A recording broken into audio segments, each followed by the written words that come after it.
Major Stalker, the aircraft in question left anchorage over 24 hours ago. Have you heard anything at all from it? No, we have not. We've had aircraft searching during the last 24 hours, and we've failed to come up with any positive sightings or reports at this time. October 16th, 1972. The wheels of a Cessna 310C with 4 men aboard lift off the ground, leaving Anchorage, Alaska, bound for Juneau. On the plane is a pilot named Don Jonz, the House Majority Leader at the time, Hale Boggs, Nick Begich, the sole representative for Alaska in Congress, and his aide, Russell Brown. None of these men could have possibly known that after the plane left the runway, they would never be seen again. They left behind legacies, families, and a political cold case, leaving people asking 50 years later, what the hell happened to that plane? Today I'm going to attempt to unravel the case and try to answer that very question to the best of my abilities. I want to start this by making clear to you that what happened to the Begich-Boggs plane will likely never be able to be proven. This case involves many levels of unanswered questions and failed attempts to explain the details that have now, over 50 years later, cemented this case as unsolvable, even if you had pieces of the plane in front of you. This is simply my opinion, my view of what happened and why I see it that way. I'll give multiple versions of events and multiple possibilities because that's needed to convey how little is really known with certainty about this disappearance. I will use many reports that are available online, including those done by the government and those privately. I've used news stories and articles written by people at the time and in the future, as well as pilots who have commented on the matter on both sides of the fence. Anyway, enough. Let's really get started. Who was Nick Begich? The Begich name has become commonplace in Alaska politics. His sons and grandsons all found themselves being in some way active politically, most notably his grandson Nick Begich III. It all started, though, with Nick Begich Sr. He was born April 6, 1932. He was raised in Minnesota, and his parents both hailed from Croatian ancestry. He earned a Bachelor of Arts in 1952 and a Master of the Arts by 54. He moved to Alaska and began working as a guidance counselor in Anchorage schools in the late 50s. Moving up the ladder, he became the Director of Student Personnel and then Superintendent of all schools at the Fort Richardson base. In '62, he would run and be elected to the Alaska Senate, where he served for 8 years. In 1968, again climbing the ladder, he would run for Alaska's only House seat. He lost to Republican Howard Pollock. But in 1970, Pollock ran for governor, leaving an opening for Nick to run and win, defeating Republican banker Frank Murkowski. The Murkowski name would also become synonymous with Alaskan politics. One could assume Nick would have continued climbing the ladder, possibly even running for president or some form of higher office, but that would end with a final plane ride in 1972 that we will get back to shortly. Who was Hale Boggs? Hale Boggs Sr. was born February 15, 1914. He was from Mississippi and got a bachelor's in journalism in 1934 and a law degree in 1937. He practiced law in New Orleans, but soon became a leader among a movement to break the power of the political machine of U.S. Senator Huey Pierce Long, Jr., who was assassinated in 1935. In 1940, he ran as a Democrat anti-Long candidate and won his seat as the youngest member of Congress. He was just 27. The problem was the election involved fraud. This is not a conspiracy or rumor. 5 of Boggs' election commissioners were convicted. In fact, the case involving these men went all the way to the Supreme Court, ending in new federal laws being set allowing the feds to regulate local primary elections. It's still the law today. When Boggs went to run for re-election, he lost, mostly because of that case. In 1942, having faced political defeat, he joined up for World War II as a member of the Navy. He was an ensign. When the war ended, he took another run at politics, being elected to Congress in 1946. He would go on to be re-elected 13 times. In 1951, he would attempt to run for governor of Louisiana. He would take the lead in the polls at first, but when pressed by Lucille Grace on his involvement and membership with the American Student Union, a known communist front in the 1930s, he stammered and attacked the idea as a smear campaign rather than give a real answer. The writer, Gary Ballard, has in my opinion proven that Boggs was indeed a member and tried to cover up his involvement due to the Cold War political climate. He would go on to lose that race. Just a year later, he would create and sponsor the Boggs Act of 1952. The act created mandatory sentences for drug offenses. First-time offenders for marijuana, for instance, would receive 2 to 10 years in prison and a fine of up to $20,000. He was a key player in the passing of the Interstate Highway Program in 1956, and he condemned desegregation and voted against the Civil Rights Act of 1957. But he later voted in favor in 65 and 68. In 1963 to 64, Boggs would be the youngest member of the Warren Commission. This was the commission sought on investigating the Kennedy assassination. Things get fuzzy here. Boggs had a mixed record of agreeing with or calling out the commission's findings. Politico reports that Boggs dissented from the commission's majority report, which supported the single bullet thesis, pointing to a lone assassin. Boggs said he had strong doubts about it. But in a 66 appearance on Face the Nation, Boggs defended the commission's findings and stated that he did not doubt that Lee Harvey Oswald killed Kennedy. He also began to say he found the single bullet theory persuasive. There are individuals that claim Boggs may have wanted to reopen an investigation into Kennedy's assassination, but these cannot be proven. My thoughts are he likely saw through the ruse of the cover-up, but fell in line. I believe this because of his actions that follow as the right hand to Johnson's Great Society lie. Boggs seemed skeptical with parts of the Kennedy story, but did not make many public statements on the matter. Today, people are left to assume things or take the words of others in many cases. But again, Boggs would have a bit of a change of heart in 1971. Something had changed. He would deliver a speech ripping the FBI and its director J. Edgar Hoover apart.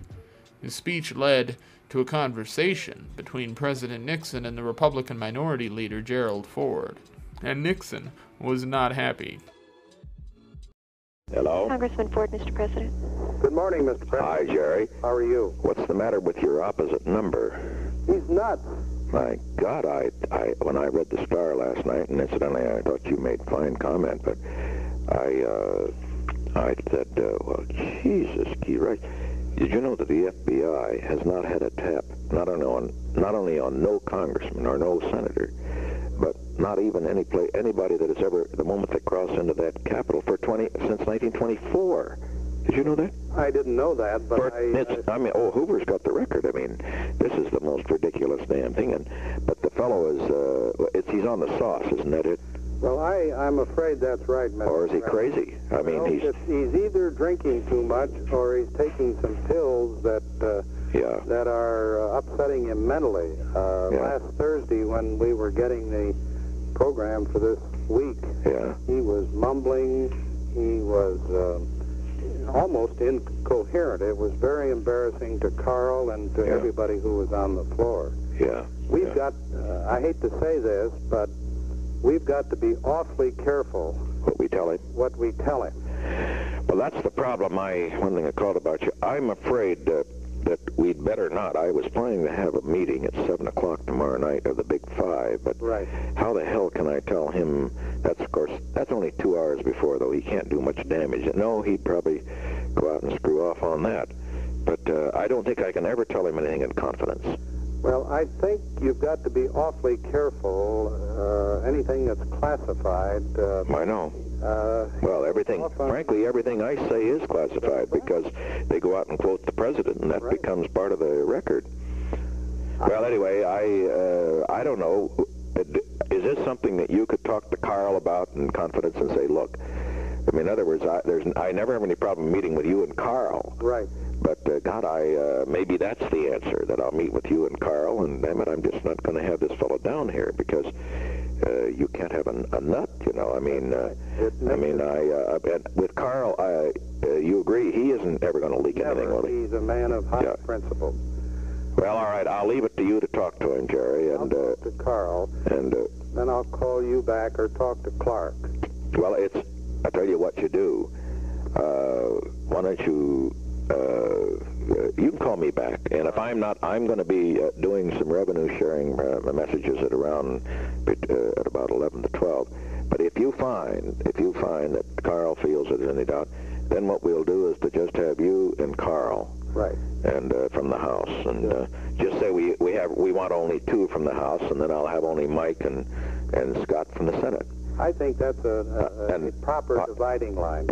After all, in a sense, it's sort of the Speaker is a partisan. That's right. And it would be like having the President pro tem added in. You know, we used to add Dick Russell for reasons, but we don't add Ellender. No. So I think if I could have you and Carl, I'd feel perfectly free to talk anytime. But that's what I really called you. But I don't feel I can talk in front of this fellow. I mean, I think he's just off his rocker. Well, let me talk to Carl, and I'll put it quite frankly. Tell him that we'd like to have you down at 7 o'clock tomorrow, and I'll give you a complete fill-in, because there is something in great confidence, and I am going to tell you, that may not develop. Right. But, you know, on the negotiating front. Right. But I just want to give you a little feel of it, you know. Right. All right, I'll talk to Carl. But I would never do it if Boggs were there. Well, I don't think you could under the present circumstances. I'd have no problem with Mike. Oh, no. Okay. All right, Fine, but I'm glad you... what do the other members think of his attack on Hoover? I mean, understand, we all know Hoover's old and so forth and so on, and good God, I mean, he's got to make up his own mind about the retirement thing. We know that. But on the other hand, gee, gods, you can't just damn the whole FBI for being Gestapo. That's just ridiculous. Well, I was just shocked when he took the floor. Were the Democrats shocked, some of them? Well, they just sat there with their mouths open. Yeah. And so I just off the cuff got up and made the comments that I made because... I wish some Democrat would get up, too. It was right at the outset. I see. And there were very few members present. Right. And so the kind that would have spoken up, unfortunately, were not there. Now, tell your little doves that are flying around in your coat over there to just pipe down, hold their horses, and wait till after they hear what I have to say. Well, I gave a couple of them a good lecture yesterday. Well, the whole point is this. I mean, what the hell is it going to prove? I mean, we know there are probably 25 that'll sign something like that. But the main point is we got a hell of a lot more that won't. And you were, incidentally, very good on the morning show. I didn't see it, but I read the transcript. Boy, you poured it right to them. Well, keep kicking them in, you know where. Okay. Okay. All right, Mr. President. Thank you. Boggs said, "Over the post-war years, we have granted the elite and secret police within our system vast new powers over the lives and liberties of the people. At the request of the trusted and respected hands of those forces, and their appeal to the necessities of national security, we have exempted those grants of power from due accounting and strict surveillance. This is chilling, coming from someone with the power Boggs had." A year later, in 1972, Boggs would travel to Alaska to campaign for his political friend and ally. He would never return. Who was Don Jonz? He was born September 17, 1934 in Fort Wayne, Indiana. He moved to Alaska, got married in '58, and became the chief pilot and sole shareholder for Pan-Alaska Airways. He was a very skilled pilot who flew quite frequently in Alaska. He commonly made trips to remote areas. I've heard it said before by other Alaskans that you can't make it as a bad bush pilot or pilot in general in Alaska because you won't live long enough. It is difficult flying, often done with smaller aircraft at lower altitudes than in the lower 48, with less than amazing weather. To be clear, he had over 1,000 hours flying time in reports from 1966. The report in '66 came from when Jonz landed his Piper Cherokee on a Miami, Florida freeway. He damaged a car with no serious injuries. He was flying from Miami to Fairbanks with what the FAA claimed at first was 1,000 pounds of fuel causing the plane to be overloaded. The FAA pulled his commercial flight license, but shortly after returned it, ending the matter abruptly. It is not clear to me as to if this was due to the FAA deciding it had the facts wrong or that Jonz bore little fault. But here's the kicker. By 1972 in the disappearance, John had over 17,000 hours of flight time, most of that being done in Alaska. He was a very well-seasoned pilot. The other man on the plane was Russell Brown, who was a political aide for Begich. We've been unable to find much information regarding Brown, although this is likely because he was fresh to politics, being that he was a political aide, not to mention the fact that his vanishing was frankly overshadowed by the bigwigs on board. Now that you have some basic information on the people who were aboard, I want to give you the version of the flight, and what little of the story leading up to it has been covered by the NTSB and authorities. What I'll do is read the abstract of the NTSB report. I will follow up by reading some from an article written by Isabel Goyer for Plane and Pilot magazine. N1812H, a Cessna 310C operated by the chief pilot of Pan-Alaska Airways Limited, disappeared on a flight from Anchorage to Juneau, Alaska on October 16, 1972. In addition to the pilot, 3 passengers, including 2 U.S. congressmen, were aboard the aircraft. After takeoff from Anchorage, the pilot of N1812H filed a visual flight rules flight plan for the flight to Juneau. The weather conditions along the proposed route were not conducive to flight under visual flight rules criteria. An extensive air, sea, and land search was conducted during the 39-day period following October 16, 1972. Nothing was found that could be identified with either the aircraft or its occupants. The National Transportation Safety Board is unable to determine the probable cause of this accident from the evidence presently available. If the aircraft is found, the board will continue the investigation and decide as to the probable cause. In Goyer's article, she lays out some more details. She writes, "Here's what we know. On October 16, 1972, at just before 9 a.m., a Cessna 310C, its registration number N1812H, laid out in 10-inch tall block letters across the lower margin of its vertical tail, departed from Anchorage International Airport runway 24R, since renumbered to 25R, under gray skies and into what was at best marginal flying weather. The plane seemed fine. The evening before, the pilot had flown the light twin-engine Cessna down from Fairbanks just for the flight. Fresh out of its regular 100-hour maintenance check and fully fueled up again in Anchorage for the charter flight, the 1959 Cessna 310C was in game shape for the planned 575-mile jaunt down to Juneau. No one took special notice. It was just a small plane with 4 men aboard heading down the coast, just as thousands of small planes had done before and thousands more have done since. 10 minutes after the Cessna lifted off from Anchorage, Jonz radioed the FAA flight service station in Anchorage to file a flight plan. The pilot told the specialist, with whom he had spoken on the phone earlier in the morning to get a weather update, that the plan was to fly V317 south all the way down to Yakutat, which is most of the way to Juneau, and then direct from there. For pilots flying VFR, heading down V317 out of Anchorage was by convention not really flying the airway, but following the terrain. The mountainous terrain along the V317 airway between Anchorage and Yakutat, the NTSB explained in its final report on the disappearance of the plane, is such that weather-permitting pilots of small aircraft proceeding VFR along this route, as a general rule, fly in a southeasterly direction from Anchorage, over the Turnagain Arm of the Cook Inlet, through Portage Pass, over the Prince William Sound, to Johnston Point, and on to Yakutat. It then goes on to explain why Portage Pass is so handy. The lower elevations of Portage Pass proper are approximately 400 feet.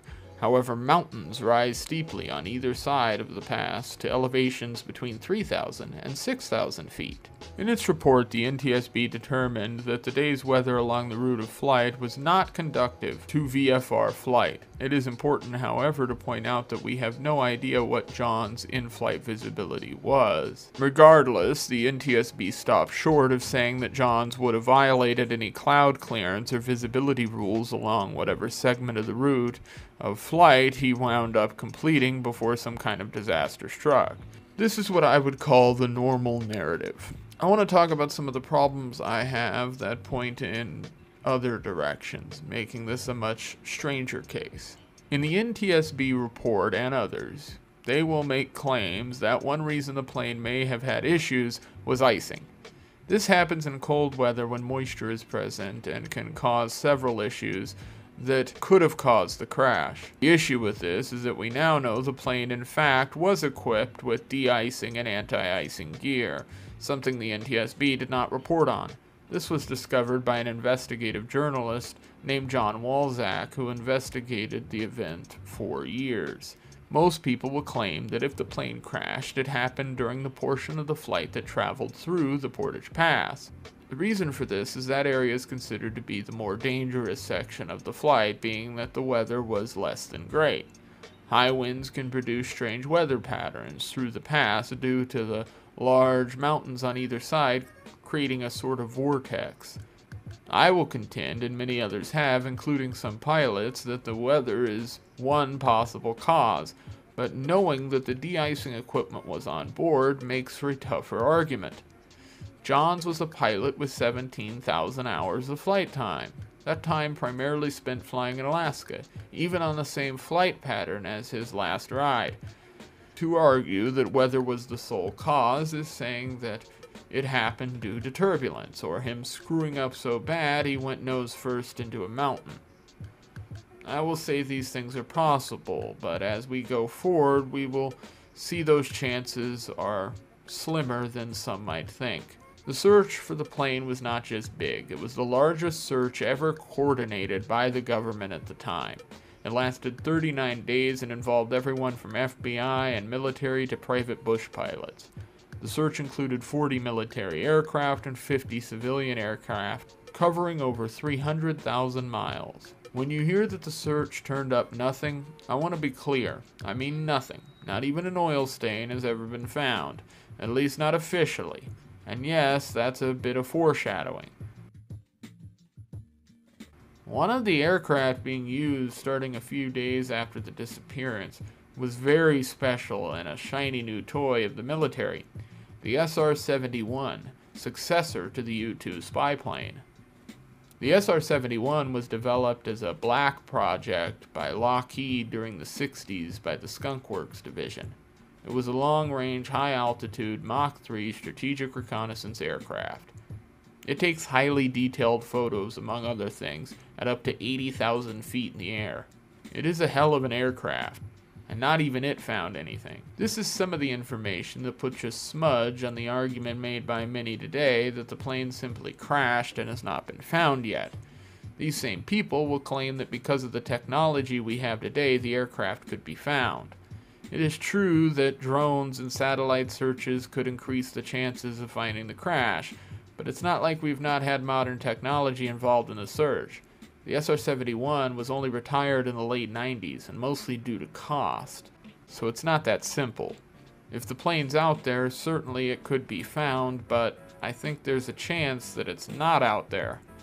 It is at this point in this chaotic story we need to go over some more details, characters, and to close out talking about some theories and why those theories exist. Let's start with this. It's true that in Alaska, plane crashes happen more than in other states in the lower 48. For instance, the Owners and Pilots Association Air Safety Foundation found a rate of 13 accidents per 100,000 flights between 2004 and 2008. The lower 48 had an average of just under 6. A counter to this fact is that the analysis is referring to general aviation. This means private planes only, opposed to commercial flights.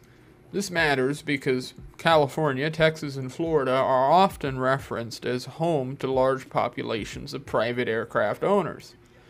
This completely neglects the unique statistical existence that is Alaska. The Alaska Historical Aircraft Society, founded in 1977, is a great resource and points out some glaring facts about the history of flying in Alaska. Although Alaska does not have as many private planes as these other states, it does have a much smaller population, 730,000 today. In that population, 1.3% of people own private aircraft, and 1.3% are pilots. There are also far more airstrips in Alaska than in any other state. 408 as of 2017. Utah was in second with 391, and California in third with 257. This is the point that I remind people Alaska is huge, more than twice the size of Texas. It is also the case that a majority of Alaska cannot be accessed by road, making air travel the only option. Alaska has more air traffic controllers per capita than any other state, 7 times the national average and nearly twice that of the next highest state, New Hampshire. All of this is to say that as much as the internet will convince you that flying in Alaska is more dangerous than other states, they likely have not weighed all the stats that exist. If they did, they would find that it is logical for Alaska to have a higher rate of crashes and not due to anything other than statistics. Almost half of crashes happen during takeoff or landing. Alaska has more pilots and small aircraft than any state per capita. It also has more airstrips to land and take off from, as well as a rich history of bush pilots landing in places airstrips don't exist. All of this is to say that anyone who believes this was a crash based purely off of statistical reality needs to go back to the drawing board. It is possible, but not more likely than any other area of the world, as many media outlets have claimed. The reason for the flight happening in the first place was for Begich and Boggs to attend a political junket in Juneau. Begich and Boggs had both supported each other's political careers, so the trip was nothing out of the ordinary. What was out of the ordinary was when the plane never touched down and the largest search in history at the same time turned up nothing. I have grown frankly tired of hearing the excuse that plane crashes happen and that's all. There's always been more to this story that people simply didn't talk about. So let's cover why people may have wanted these men to die, how it may have been done, and what proof we have of any shenanigans or cover-ups. Boggs had enemies. Thanks to documents released to the public, we now know that on July 23, 1970, around 11:30 p.m., 2 years before Boggs would vanish, a black Lincoln town car ran Boggs off the road in Washington, D.C. Boggs managed to catch up to the vehicle in a pursuit and get the plate number.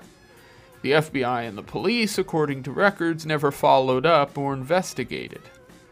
In April 1971, Boggs claimed the FBI tapped his phones. He also said that many other representatives also had their phones tapped. He called for the resignation of J. Edgar Hoover over these allegations. It is also true that Boggs was involved with the investigation of the Kennedy assassination. This also, in my opinion, would put him in the sights of the FBI and Hoover, as they are most likely at least involved in the Kennedy assassination or the killing itself. Begich may have had enemies closer to home. The wife of Nick Begich, Peggy Begich, would attempt to fill his seat in the House of Representatives after his death. She ultimately would fail. Less than 17 months after the plane's disappearance, she would be remarried. By all reports, Nick was Alaskan at heart, but a bit of a nice guy. To say her next husband was the opposite would be an understatement. She married a man in Arizona by the name of Jerry Max Paisley, his street name being Two Tonys. He was connected to the Bonanno crime family. It might come as a bit of a surprise to you, but the mafia was active in Alaska and in some ways probably still is. During the oil boom in Alaska, oil only made up a small portion of the money to be made. The rest was made from clubs, gambling halls, drugs, brothels. If it could be sold, there were plenty of people with money lining up to buy it. The mafia, specifically the Bonannos and associates that followed them around, leaving a trail of death, came to Alaska to do what the mafia does best: threaten people to supply protection and begin operating businesses across Anchorage and Fairbanks, the two major cities in the state. Jerry Max Paisley is believed to have been in Alaska in connection with these activities. He has an FBI file that runs over 300 pages long and eventually went to prison for murder. He died in prison, serving over 100 years. Just recently, he was a killer, one that there are some great books about. And although many will call him a constant liar, the only people who push that point are the family of Peggy Begich, or people sympathetic to the idea that she was not involved. One of the crimes that Two Tonys was jailed for involved blowing up a plane.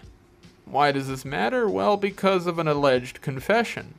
He spoke in 1994 with investigators from Alaska, and two Tonys offered a different version of events. According to the transcript, Paisley told three investigators from Arizona and Alaska that in the summer of 1972, he and another mob associate escorted Peggy Begich from the Tuscan airport to the Spanish Trail Motel, and then to the Kon-Tiki restaurant for a private meeting with Bonanno.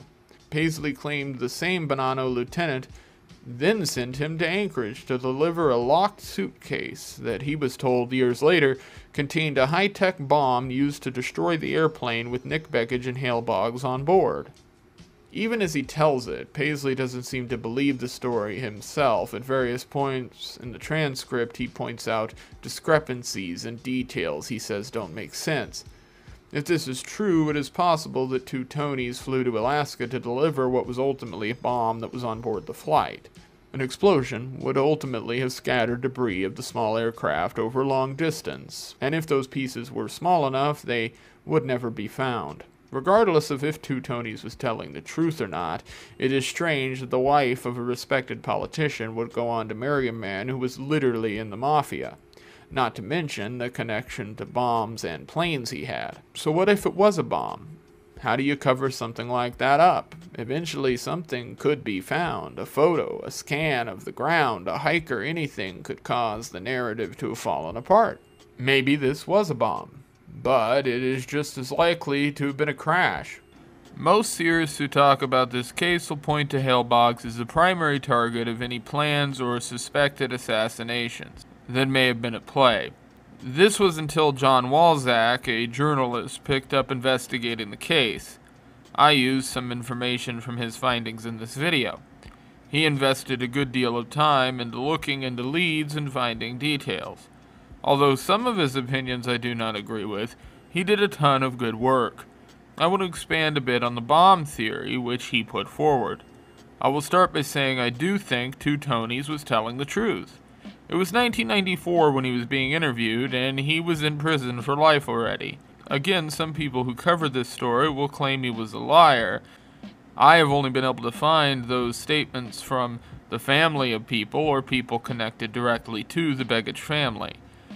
He was a criminal, but from all regards intelligent. A book about his life written by Sean Atwood is called The Mafia Philosopher, Two Tonys. Sean was in prison with him and got to hear his whole story. This does not prove the bomb theory. Why? Well, because two Tonys was clear he did not know what was in the suitcase he had. Some might take that as a way for him to cover up for himself. I personally think if you're a known mafia member connected to one of the deadliest crime families of all time, you might not want the media attention of you saying you intentionally bombed two U.S. representatives. Now a guy saying he had a suitcase and had no clue what was inside is slick for sure and technically leaves you out of the law's way. You admit you did it, but not that you knew you did it. John Walzak and others found that the investigators from Alaska who questioned two Tonys thought it was weird that the FBI did not follow up after two Tonys came forward. We know that the Mafia were active in Alaska. We know that Nick Begich was likely not the play ball type. He was a by-the-book politician by all accounts. Boggs was someone who seemed to have a love-hate relationship with the FBI and Hoover, ending in primarily hate, with him calling for Hoover to resign. So what if a bomb was used to target Boggs and Begich? Two Tonys did what he does best and took the plane out. The resulting explosion kept anything from being found. Hoover, who was a notorious gambler, was always thought to have had some involvement with the Mafia. Specifically, it is theorized that Hoover was being blackmailed in some way. He is also believed to have played for free at many casinos owned by the Mafia families. If Hoover knew the Mafia was involved with downing the plane, it makes sense that he might cover up that fact. We do have some interesting evidence that might point to that being the case. We now know, due to the Freedom of Information Act and files obtained from the FBI, that immediately after the plane disappeared, the U.S. Coast Guard station in Long Beach, California, received a call from an individual who claimed to know where the plane crashed. The tipster said he had access to experimental electronic equipment, and he provided detailed directions to the wreck. The FBI apparently found him credible, with one agent, whose name is redacted, stating the opinion that the source of the aforementioned information is reliable.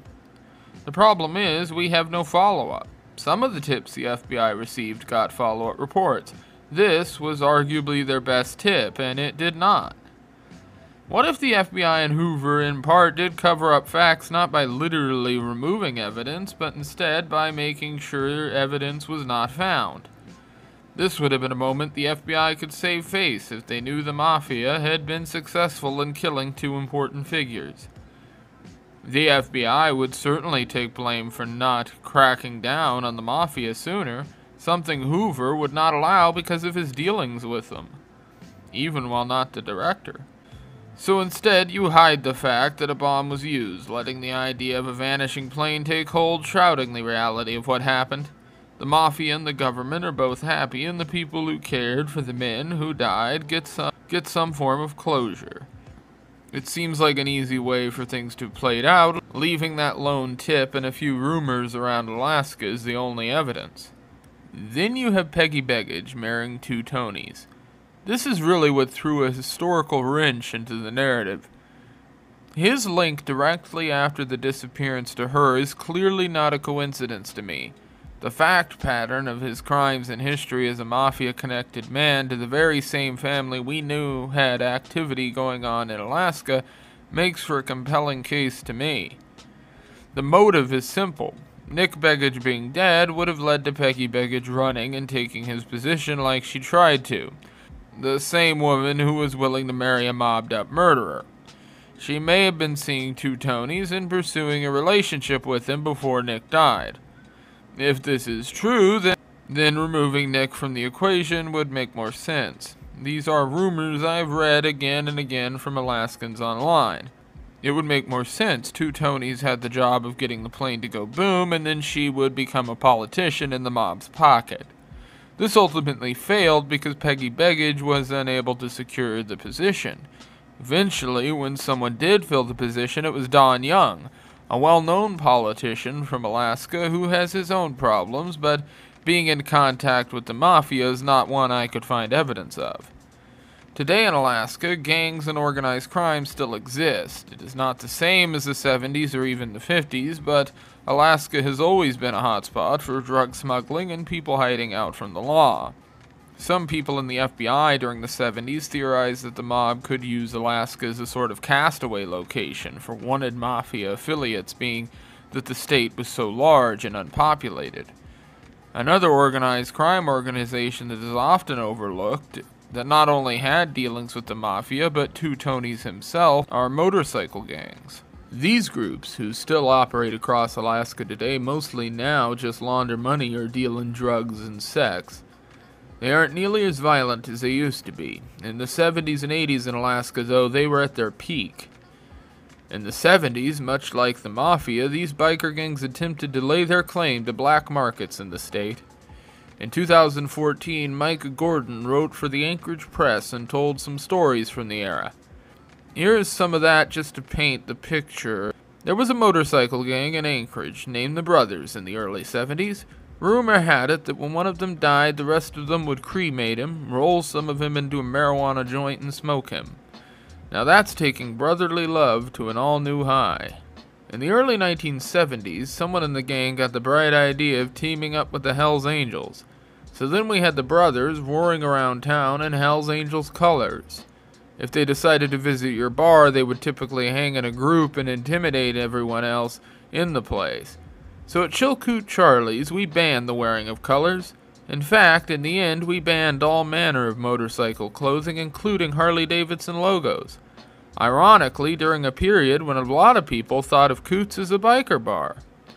It was anything but. The next bright idea the gang had was to sell insurance or protection to local bars, and that began logically enough with the topless clubs, where they also had plans to control the flow of female dancers into the state. Jimmy Sumter, an elderly gentleman who had already been to a rodeo or two, owned a couple of such clubs, One named the Sportsman's 2 in Muldoon, and a larger operation a few miles out on the Old Seward Highway named the Kit Kat Club. Jimmy Sumter wasn't in the market for insurance or protection. He also didn't harbor any desire for a gang of bikers to control the recruiting of his dancers. I am unaware of anyone who actually paid the protection fee, and they never acquired control over the coming and going. But there was no doubt that the gang took the whole proposition seriously. Someone broke into Jimmy Sumter's house, reportedly stole $20,000 and some jewelry, murdered his 40-year-old wife, Marguerite, and his stepson, Richard Merck, and then set the house on fire. Richard's sister miraculously was able to escape, returning after the attack to try to save her brother by climbing in a window, only to discover he had been shot to death. I went to visit Jimmy at the Captain Cook Hotel, where he was living after the incident. I can tell you firsthand that the desire for revenge was palpable. There wasn't any doubt in Jimmy's mind about who was responsible, either. Jimmy's neighbor across the street had seen someone getting into his truck and careening away from the scene after the fire started, and she had the presence of mind to write down the license plate number. Police later matched it to that of Gary Zeiger. Gary Zeiger was a pledge to the Hells Angels / Brothers motorcycle gang. It's clear with some short investigating that Nick Begich was not willing to play ball with the biker gangs or the mafia either. Both would have had a motive to kill him and get him replaced, maybe even by hiring a man. They both had dealings with two Tonys, who admitted to it in his own way. Again, the feds are left in a tough spot.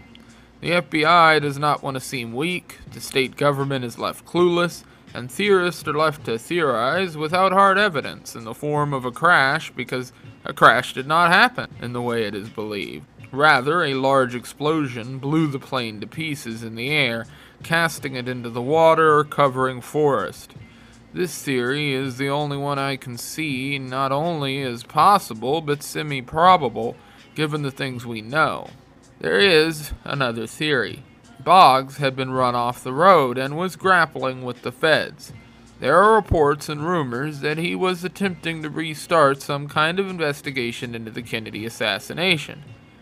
This is disputed by his daughter, Cokie Roberts, but possibly still true. It is a fact that he was attacking the FBI for phone taps and called for Hoover's resignation before the disappearance.